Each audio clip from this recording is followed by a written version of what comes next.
Estos días se han dado a conocer los detalles de los próximos presupuestos del Estado para el 2023, donde, como era de esperar, el ferrocarril vuelve a ser la estrella de las inversiones públicas en transportes. Y en este vídeo vamos a abordar cuáles son las principales inversiones, incluso comunidad por comunidad.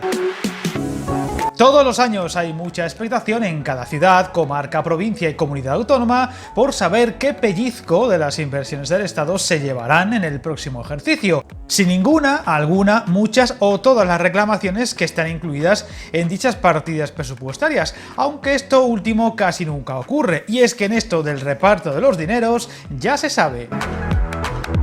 El 2023 traerá una considerable partida destinada a infraestructuras que de momento no parecen sufrir la situación de máxima incertidumbre en la economía actual o la tan temida inflación. De esta forma, se ha conocido que el presupuesto para infraestructuras del próximo ejercicio 2023 será de 11.793 millones de euros, un 7,2% más que el año que vamos dejando atrás debido a los fondos europeos, muy contundentes en estos momentos por las medidas tras el COVID, y el ferrocarril, que es lo que aquí toca en este canal, se llevará 5.408 millones de euros, es decir, casi un 46% del total destinado a obras para el transporte. Aunque esta cifra sube hasta algo más de los 12.500 millones si incluimos la partida de transición ecológica.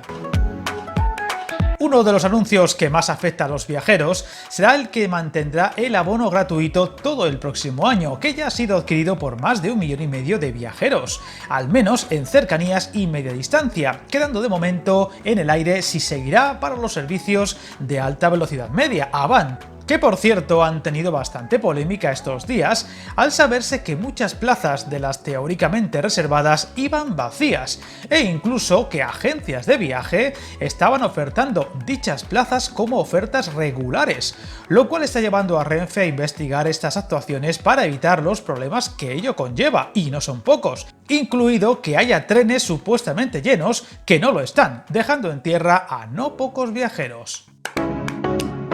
Volviendo al reparto de los presupuestos y más detalladamente, Adif prevé realizar unas inversiones valoradas en algo más de 2.800 millones en el tren convencional y otros 2.514 millones en alta velocidad. En el caso del AVE, el gobierno se centrará en trabajos en el corredor norte-noroeste, el Mediterráneo, el de Andalucía, el de Extremadura y el Mediterráneo Cantábrico. Mientras que en el caso de la red convencional, las inversiones estarán condicionadas por el plan de cercanías, que servirá para que Adif y Renfe realicen actuaciones de mejora referidas a la modernización de estaciones, de los propios trenes y de los sistemas de seguridad o de pago, destacando que casi 770 millones irán como inversión de Renfe Operadora, que el gobierno separa de la propia política de infraestructuras.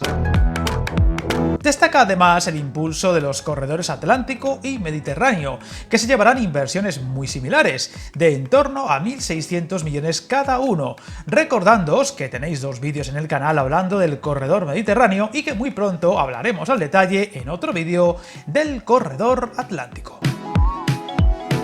Por comunidades, y centrándonos recuerdo en el tren, como digo, hay una gran disparidad, con Madrid en este caso recibiendo partidas inferiores a las de otros años, aunque manteniéndose como cuarta, con grandes inversiones en sus dos principales estaciones, y con Cataluña con mayores fondos que años anteriores, especialmente debido a las inversiones en cercanías, incluyendo la nueva conexión con el aeropuerto, de la que pronto hablaremos en otro vídeo, o los avances en la estación de La Sagrera, situándose así, como digo, como la segunda comunidad con mayor inversión, solo por detrás de Andalucía. Baleares recibirá un importante impulso al proyecto del tranvía de Palma.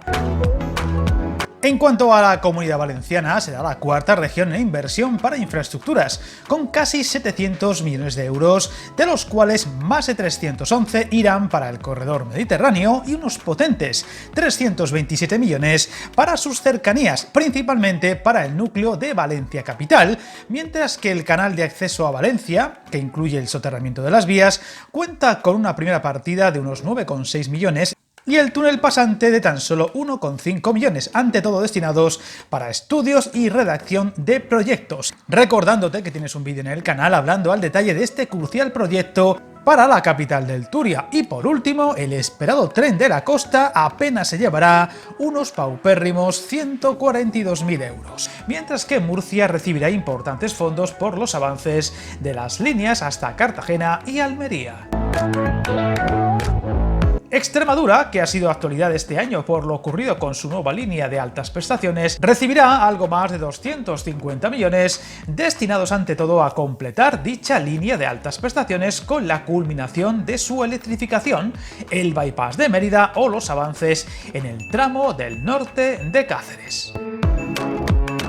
En Castilla-La Mancha, como se temía, no ha habido partidas importantes para la conexión del AVE Madrid-Extremadura, aunque sí los primeros fondos para la electrificación de la línea convencional que sufrirá el mayor impulso ya en 2024. En cuanto a Aragón, la mayor parte de las inversiones en el tren se darán en los avances de las mejoras del tramo entre Zaragoza, Teruel y Sagunto, además de la línea hasta Navarra, así como notables cambios que sufrirá la línea hasta Canfranc. Castilla y León, tras la llegada del AVE a Burgos, sufrirá un descenso considerable de algo más del 4%, con unos 955 millones de euros, y que tendrá como principales inversiones avances en la conexión entre Burgos y País Vasco, la terminación de la línea entre León y Asturias y los trabajos finales de electrificación y mejora de la Salamanca-Fuentes de Oñoro. Respecto a Galicia, la variante de Ourense o las mejoras entre esta ciudad y Lugo se llevan la mayor parte de las inversiones, así como partidas para las estaciones intermodales de Santiago o La Coruña y los accesos al puerto de esta última ciudad. En cuanto a Asturias, los presupuestos para infraestructuras aumentan en 2023, con el foco puesto en la culminación de la variante de Pajares y mejoras en la red de cercanías. Cantabria verá proseguir, aunque aún a paso lento, las obras del AVE a Bilbao y Palencia por Reynosa. En Euskadi, las inversiones se centrarán en los avances de la cada vez más cercana culminación de la Y vasca de alta velocidad, incluyendo actuaciones en las estaciones de la línea, de la que ya sabéis os hablé al detalle en un reciente vídeo del canal. La Rioja apenas tendrá partidas destinadas al ferrocarril en 2023, con unos fondos muy centrados en sus carreteras, por lo que los avances del AVE por esta región todavía serán prácticamente imperceptibles a la espera de impulsos en años futuros. Un proyecto, por cierto, del que os hablaré también muy pronto en el canal. Navarra verá como más del 60% de su inversión estatal en infraestructuras irán destinadas al tren de alta velocidad, en concreto al tramo que unirá Pamplona con Zaragoza, con mucho aún por avanzar en la capital navarra y también en su conexión occidental hasta la Y vasca, tras lo acontecido recientemente y de lo que os hablaré muy pronto en otro vídeo.